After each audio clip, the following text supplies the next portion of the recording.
Behind the Shades.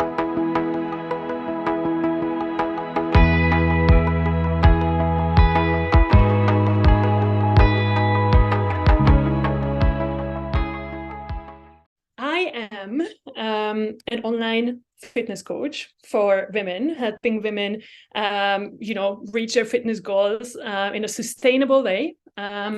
Helping, whilst working on their relationship with food and their image, and basically, yes, exactly. So that's what I do currently, but my story is quite long. So I am turning 30 this year. And last year in 2022, yay, getting into the third decade, right? Or no, it's already the fourth. Oh my God, if you think about it that way, just imagine.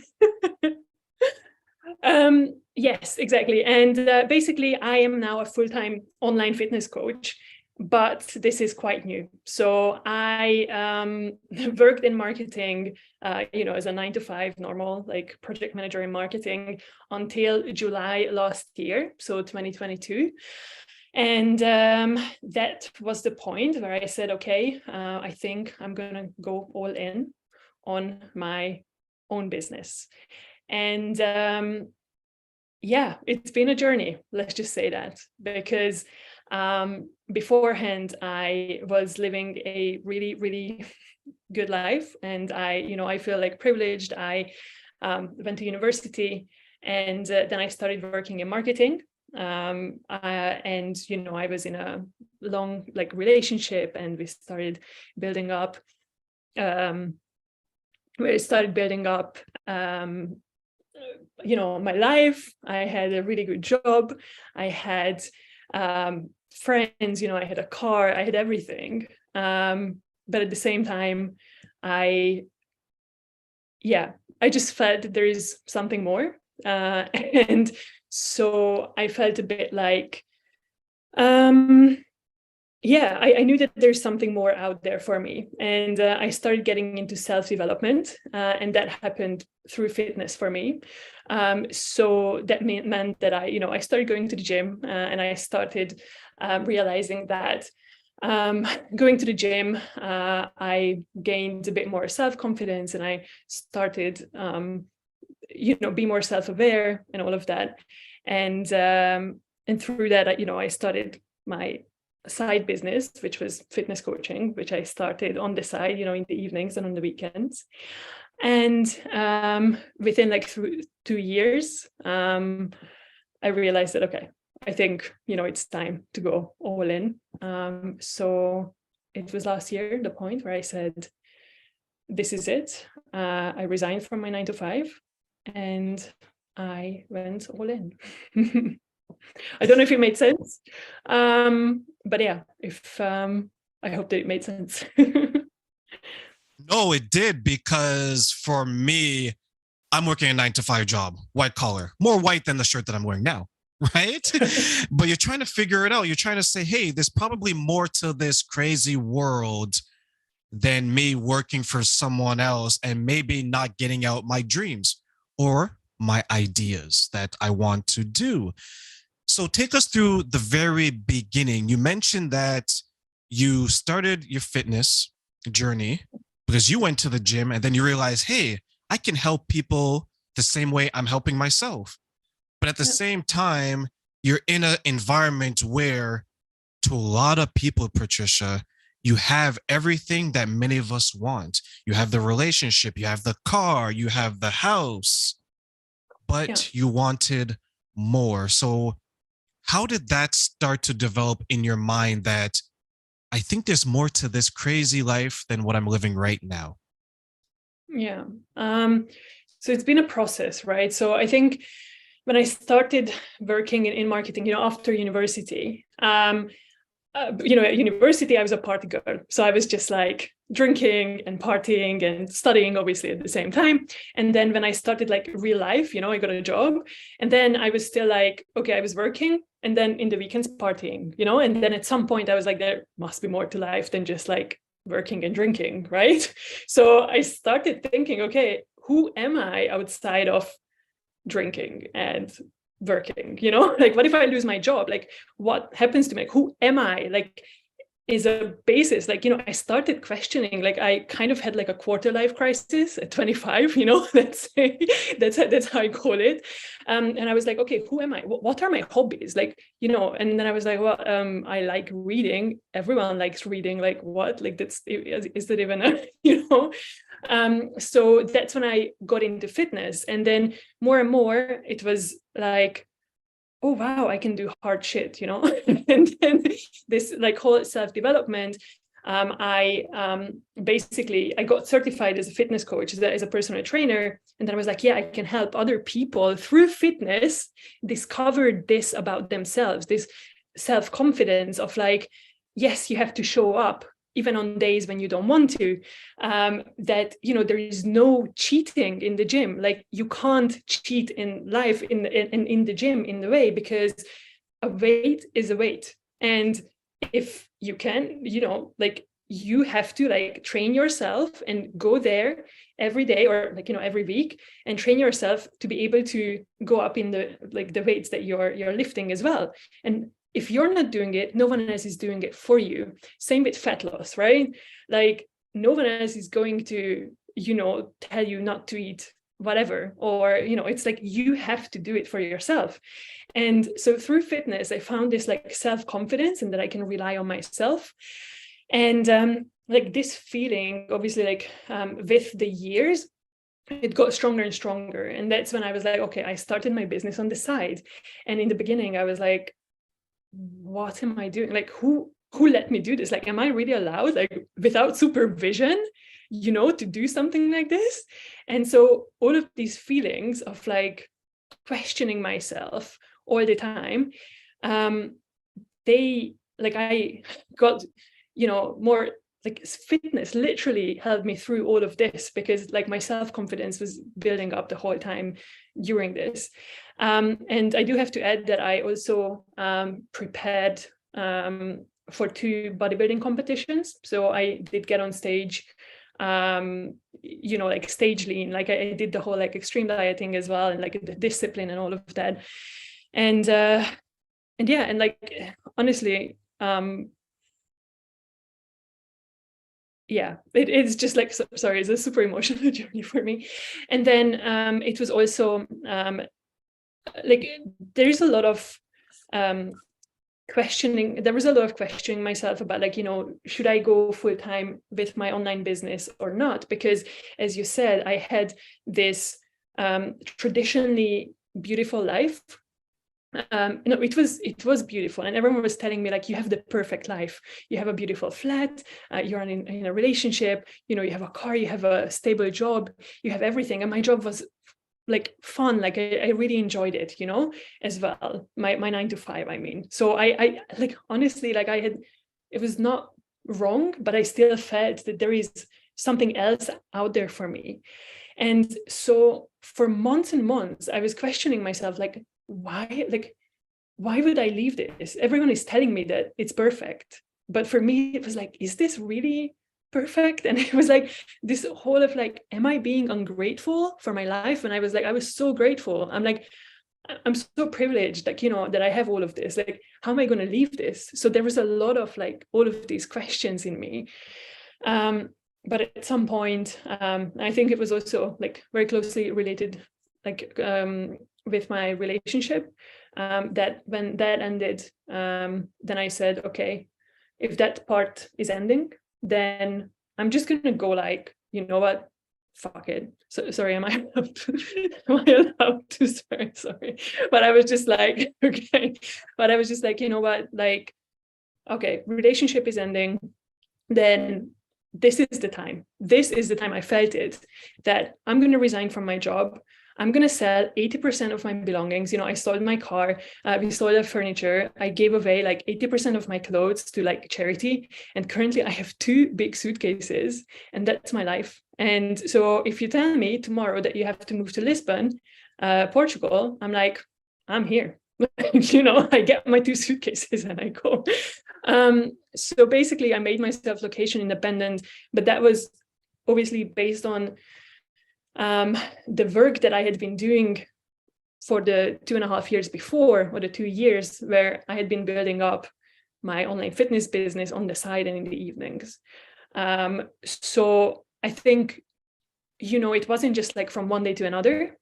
It wasn't like, okay, like I wake up today and I'm like, okay, I'm going to quit everything and change everything. It really came like, step by step. And it was like a 2.5, like 3-year process, I would say, in hindsight. When you're in it, you don't even like realize where you're going. It's like life is so amazing, right? Because you are like just like going into a direction, and sometimes you don't even know where you're going to end up, but you feel it if it's like right or wrong, and you just like keep on like going forward. And at some point, like it's just like, oh shit, it makes sense, everything like like it just feels right. So this was kind of like my story, how it all happened. Yeah.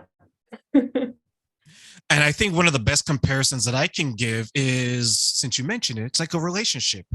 When a relationship ends, as you look back and you reflect, you know exactly when that relationship was going in a direction that there was a point of no return.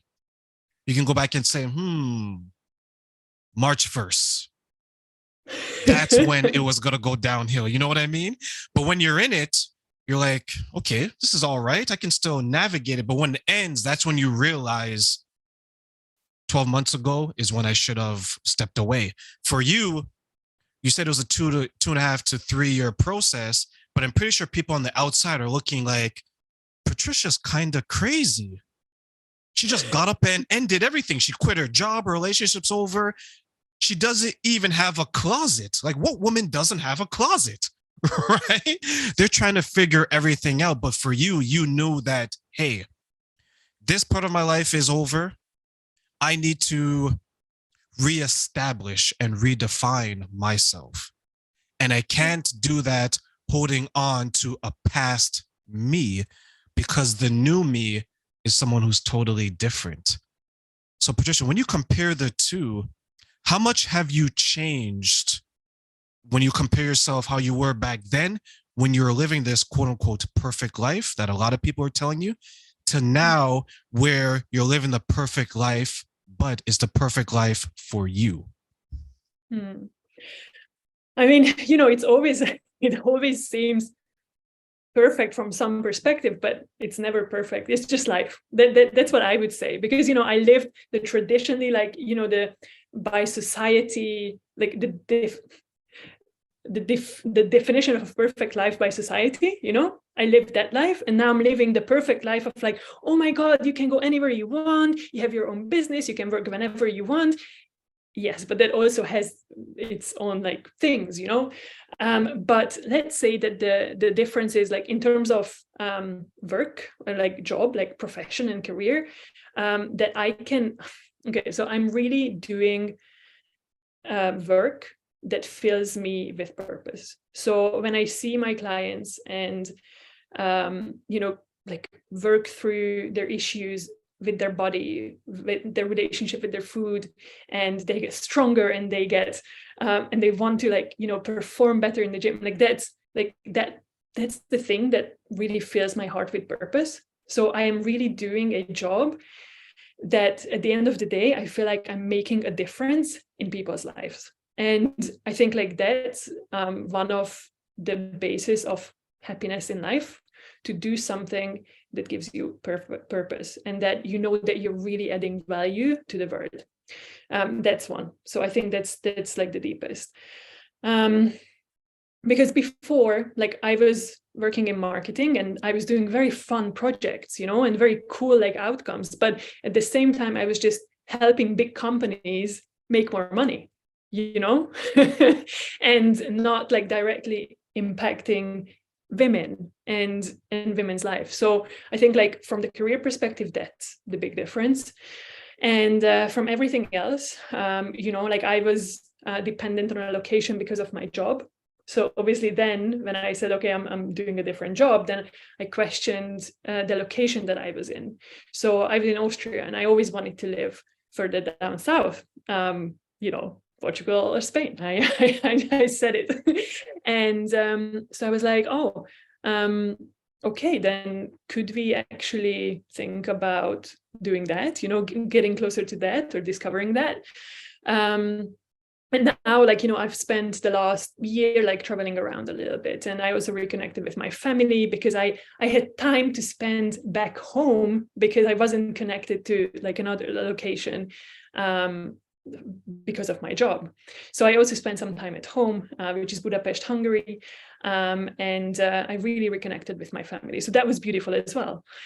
And from the relationship perspective, I think you just really need to see what you need in a relationship and evaluate your life based on that. And I think I will leave it at that, if that's okay.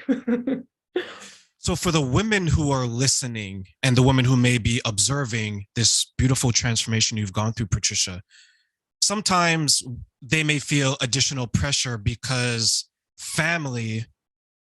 the connection to family is heavily emphasized on them. But here you are, you kind of made a decision that's saying that, hey, I think I need to do this.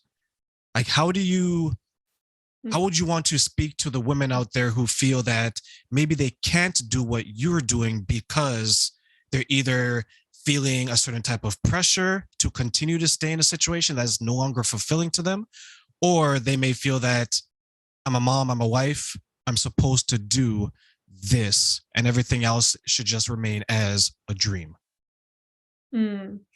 So one thing I have to clarify, I do not have children, and I wasn't married. I was engaged, and we broke our engagement because we saw that this it makes no sense to get married.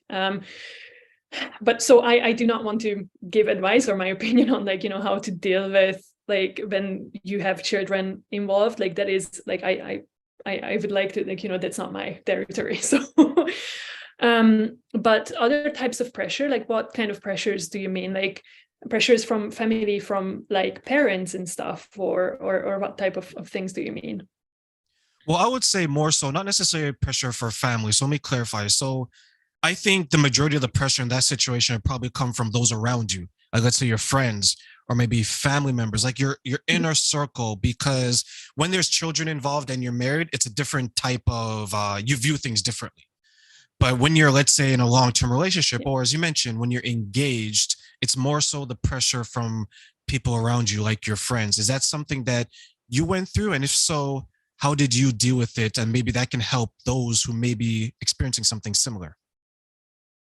Yes. Okay. So, your environment. So, I think as women, we do have in general pressure from society telling us get married. That's the life. Go through life. That's the step, the logical step. Get married and then get children and then you're happy. And first of all, going through that and processing through the fact that when I was thinking, okay, what if we break up our engagement?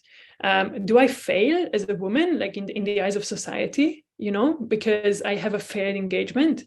And that was a question I did think about it. But then I was just who is society? Why would society tell me what to do? This is my this is my life. I'm not gonna get pressured. Who is society? Who? Please tell me who. I'm no, this is my life. Well, if you're asking me, I don't know. Do you guys know? Because we don't know, right? No, but you're right. You're right. But who is society? So go ahead. I'm yeah, exactly. And then if you start from there, if you have friends or people in your environment who are questioning oh, do you want to get out of this relationship? First of all, I would question are they on your side, or what's their narrative? Whose opinion are they saying, and also they do not know what's actually going on. Like, you are the only person who knows what's going on. Or even if other people know what's going on, you are the one, like, you feel your unique feelings. So other people cannot tell you how to feel. Like, what you feel is always valid. Like, it's always what you feel. Like, it's like, and so at some point I was just like, no one can tell me what to do in my relationship. And I was lucky, because also, like, not just my relationship, but my, my career change, I think it's the same. Like, oh, you have a great job, like, don't resign. Like, no, like, then you won't have a stable income. And that's like the traditional, like, view, right? And even there, like, you have to feel it inside, and it's very scary because there are no promises. So when I made all of these decisions, I did not know whether I will be fine. I did not know. I had no freaking clue. I knew that it felt right. I knew that I was going to do a career and a job that fills me with purpose, and I was chasing that. That was like what I started focusing on. So going back to the relationship and outside pressure, fortunately I had no pressure. Like, my environment, they were on my side. So they were like, whatever you decide, we are here to listen. If you need our opinion, we can give you our opinion. But they wouldn't give me their opinion without me asking for it. So they would not force it on me. And yeah, but at the same time, it's very funny because I also felt alone sometimes, because I felt like, someone please tell me what to do. There were days where I was just like, should I really quit my job? Should I really do this? Should I really do that? And I was like, someone please tell me. Like, I don't, and that's when you realize that you are you are in control of your life, but it also means that you are responsible for your life. So you don't just get to make the decisions, you also get to take responsibility for it. And I think this, like, radical responsibility, this is what I learned again through fitness as well. Because if you don't do things, in the gym, if you don't eat right, then, like, you are not going to see results. And that's applicable in life as well. Like, you have to take responsibility for your decisions. And so I felt alone in a way, because sometimes I was just like, can someone else please do this for me? But no one came, because it was my life. So it is liberating on one hand, because it's like, no one can tell you what to do. It's like, you can be like, sometimes I'm just like, don't tell me what to do, like, but then you have to like make a decision, right? Of like, and then if the decision is wrong, then you have to, still take the responsibility. And you can't just blame, like, someone else who took the decision for you, because you said, it's my decision. So it is one of those things, where you're like, yeah, you're in control, but you also have to take the responsibility. So, yeah, life. Life is one of those mysteries. They tell us, get married before 30, have your child, have 2.5 children, white picket fence, get the dog. Yeah. And then you work until you die. Well, not till you die, until you retire. And then by the graces of God, you've raised your children so well that they can take care of you. But if one thing is out of sequence, you feel you kind of failed, right? If you don't have the kids, but you're married, you feel like, I didn't do what I was supposed to do. Or if you have the children, you don't get married, you feel the same thing. Or if you don't get married and have no children, it's like, oh my God, I failed twice? Yes. Yeah. Exactly. Right? Exactly. Yeah, but again, like, I would go back to, like, who is telling you this? Who is telling us this? Like, that this is how we should live?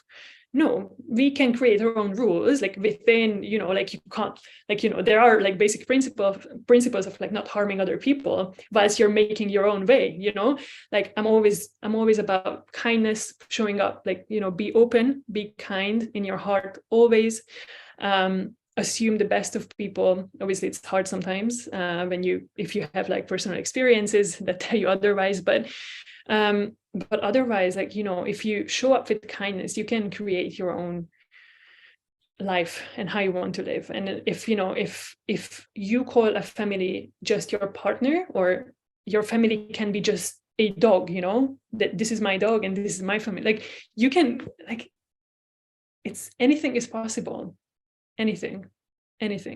It's just, you just have to get rid of all of these pressures that society puts on you, who is like, just always go back to the question. That would be, my advice, or that's how I live, is like, who's telling me this, that I should be doing this? When I'm like, whatever decision I want to make, and I'm like, oh, I want to do this, but I feel like I should be doing that. And then I always ask, like, why do you think that you should be doing that? Who's telling you that? Like, where is that coming from? And then from that, you can start working back of like, oh, I have an issue from my childhood when, my grandma told me this, and this is why when I'm 30, I want to make that decision instead of this. And it's like, is that relevant? And like, no. So yeah. It's tricky. Patricia, this is your grandmother speaking. If you don't find a nice young man by the time you're 20, you are going to be old, alone, and with 1,000 cats. Right? I totally get it. I grew up without my mother and my father. I was raised by my grandmother. And she used to tell me these stories, and it made sense at the time. And I truly believe in my heart that we are better together than we're apart, meaning that I think companionship is a beautiful thing. I think that if you're not going to get married, you want to find someone that you can at least round the bases with, as I say, right? Let's say if I want to go watch a movie, hey, Patricia, want to go watch a movie? If I want to go to dinner, same thing. And I think there's variations of that, but at the end of the day, we still want to be with someone. But you're absolutely right. I remember a time where it's like, you need to get this done right then and there. And with women, it's a little bit different, because if you're going to have children, you have what I don't have, which is a biological clock. You have to have the child by a certain age, right? Or else you can't have them anymore. But you're paving your own way. And one thing I want to touch on, what you said, which I found excellent, was that you're making decisions that you want to make in the way that you want to do it. Because I honestly believe the best decisions, or the most important decisions we'll ever make, are when we're alone.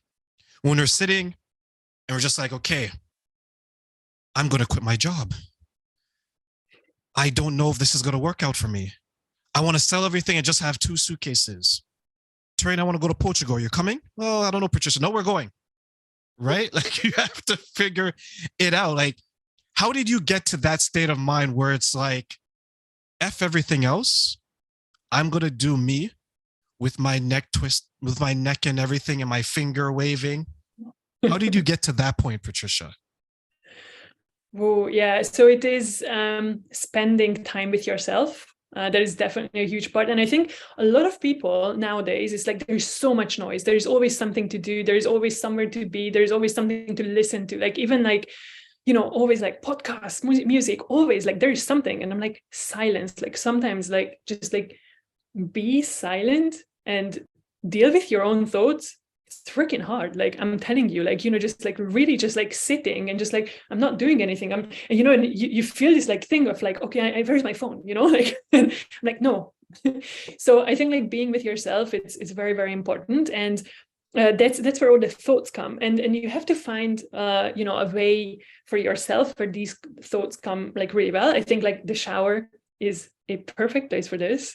Just like whilst you're showering, you have the best thoughts. I'm telling you, like the best thoughts, like for my business, for everything, like they come from the shower or the gym, where it's just me, myself, and I, and the iron, just like the weights, and just like, okay, this is me. And I have the best revelations, like after the heaviest sets, when I'm just like crawling on the floor, like I can't do it anymore. And I'm like, huh. So I think like finding a place where you can be on your own and really like without distractions in a way. I think that was a huge process. So I go on like long walks every day. I do like 10,000 steps at the moment. But there was a time where I would do like 12,000 steps a day, and with podcasts and with like the right, like, self-development podcasts, which would start thoughts, or when I had a thought about like, okay, I might want to be location independent. And then I would go on Spotify and be like, okay, location independent, like, podcasts or whatever. And I would start listening to thoughts.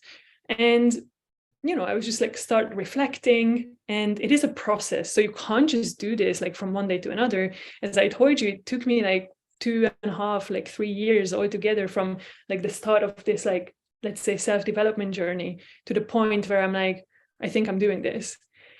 And so I think it was a long process and really spending a lot of time with myself and reflecting.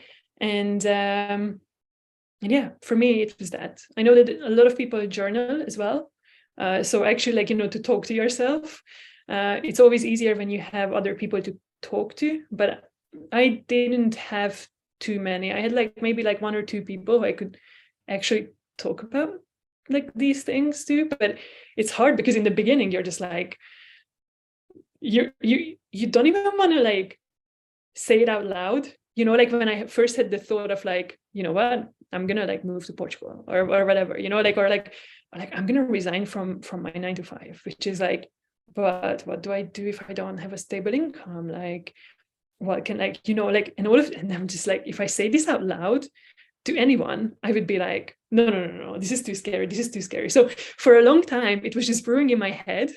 It wasn't even like a thing. And when I first said it out loud to a friend of mine, that's when I was like, whoa, I think it might be like really materializing, in me. So I think like that's the first step, like saying something out loud. Even when you have a big goal of like, when I wanted to step on stage in bodybuilding first, I was like, for like months, it was just in my head, but I was like, me in a bikini on a stage with like lights and like, with all the like fake tan, me like, no, no, but it was in my mind. And like after like months and months and months, when I first told one of my friends that I might want to do this, I was just like, please don't laugh at me. Please don't laugh, because I know like it's but I might want to do this. And then when that friend says, wow, okay, wow, this is like really cool. And then you're like, okay, I might be doing this. And then, so it's a process. So I think just be patient, because I think a lot of people want to solve these issues like straight away. Like, okay, so tomorrow I'm going to do this. But it's kind of like trusting this process and patience, but at the same time also moving, right? So you can't just like not do anything. So it's tricky to navigate, but it's time. So Patricia, as you're explaining that and you're taking your next steps into this journey, what is next for you going forward? For me, I am currently really focused on building my business. So I am coaching like women one-on-one, and I want to work with more and more, and then obviously like build out different ways of working with me and see where I can take it. I'm also working on seeing where, like, travel around a bit, where I'm going to move and all of that. And really figuring out what's next for me. I always have like big goals, like set from the fitness perspective. So I do want to run a marathon at some point, so like there are like in each area of my life, I have goals. And I am working towards those slowly, day by day, working away, I guess. Perfect. I have some fitness goals, so I may have to hire you to help me, because I'm trying to gain weight. I want to be 200 pounds by the summer. So can you help me? It's a lot of eating the right things and lifting heavy as shit. Yeah. I'm trying to lift cars in the next couple of months.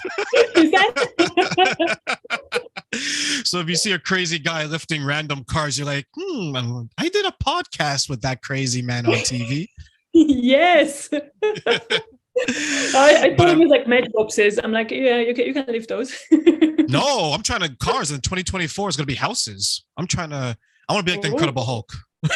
Strong man. Yeah. Yeah, strong and I don't- smart. I have to train the mind too, right? Can't forget the mind. Yeah. I think these do definitely go hand in hand. So Yes, yes, yes. If there's something that you can share with the next generation of women who are looking at you as a source of inspiration, who's transformed quite a bit, because you transform not only your life, but physically too, right? You've been on stage, you've trained, you have the fitness.